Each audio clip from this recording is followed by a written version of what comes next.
Қайырлы күн, құрметті студенттер. Бүгін сіздермен келесі шығаратын есебіміз бұл формула жазу қатысты. Мына жақта S ауданын табу керек. А квадраттың А айнымалысы арқылы, то есть А-ның мәнімен біз осы квадраттың қабырғасының ұзындығын береміз. Осы А айнымалысы арқылы квадраттың қабырғалары берілген дейді. Квадраттың ауданын S табу керек. Бұл формула жазу үйренуден біз дәрежені жазып үйренеміз қазір Java тілінде. IntelliJ ID'ni қосамыз.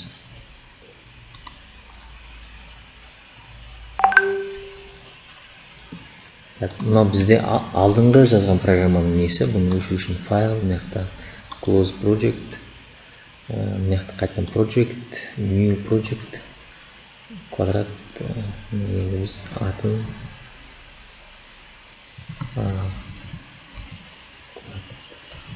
квадрат аудан дейік, А квадрат аудан деп бердік. Added sample code деген галочка қоямыз мына жерге және create деп қоямыз.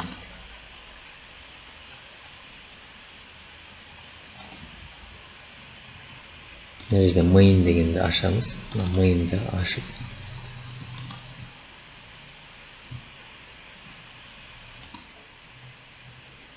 мына біз программаны mainға жазамыз. Мына программаның өзі шамалы әріптерін ұлғайту үшін Visual Studio'да біздің Ctrl-да и мышканың продукциясын басып арқылы ұлғайтатын едік. Мына жерде файл, settings деген басамыз да, соның ішінде editor деген бар. Editor, фонт и мына фонтты 15-ке қойсақ. Шамалы ұлғайды қазір. Енді мына есеп шығару үшін бізге қанша айнымал керек? Бұл есеп шығару үшін бізге А және S деген екі айнымал керек. Біз А қабырғаның ұзындығының мәнін бүтін сан беретін болсақ, бүтін санын сипаттасақ, бүтін санның квадраты ол бүтін санды береді. Сондықтан А-ны да S-ті біз бүтін сан деп аламыз. Integer типті, integer дегеніміз бүтін сан деп сипаттаймыз.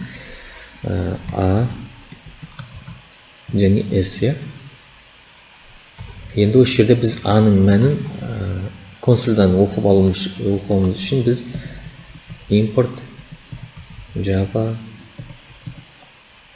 util сканер деген классты енгіземіз. И осы сканерді көшіріп аламыз Ctrl-C-мен. Одан кейін мына Ctrl-V-мен тастаймыз. Қолмен жазып жатсаңыздар болады. Сканер деп. Сосын мына бір көбінесе read деп беремін. Read оқы next integer деген. Оны түсініктірек болады да, визуально. New сканер мына System in деген жазамыз да, үтірнікте. Кез келген операция, команда ол үтірніктемен аяқталу керек. Мысалы біз қазақ тілінде грамматика жазған кезде сөйлем жазып бере жатамыз да, сөйлем аяқталғаныз нүкте қоямыз ғой. Бізде программа жазған кезде де сондай, біз ойды жазып бере жатық, сөйлем жазып бере жатырмыз, командамыз аяқталды, міндетті түрде үтірнікте түсу керек. C++, Java, C#-тарда. Енді осы А тең болады, бағанағы біздің read'іміз бар ғой, read, тең read, next, келесі integer деген санды оқыда, оны А-ға меншікте деп жазамыз сонда. Енді біз А-ның консольдан алғаннан кейін біз не істейміз? S тең А көбейтілген А десек те болады, бірақ біз не істейміз? Бұлай емес, maz пол А-ның 2 дәрежесі дейміз. Енді бұл maz пол А-ның 2 дәрежесі, бұл бізде double типті қайтарады. Double типті қайтарады, сондықтан біз оны істейміз, бұны integer қылып айналдырамыз. То есть мұна maz пол деген метод А-ның квадратын есептеген кезде ол шыққан мәнді double типті қайтарады да, сондықтан біз оны integerға айналдырып S-ға меншіктейміз. Бұл бірінші жолы. Немесе біз S-імізді, S-ті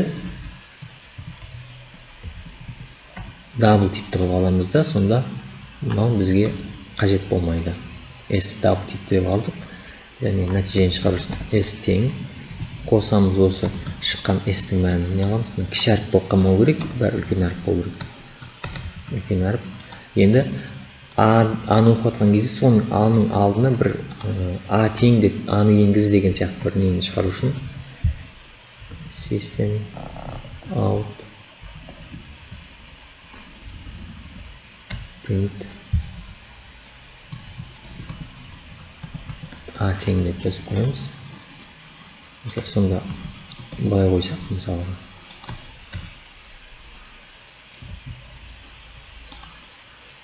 ранды басамыз.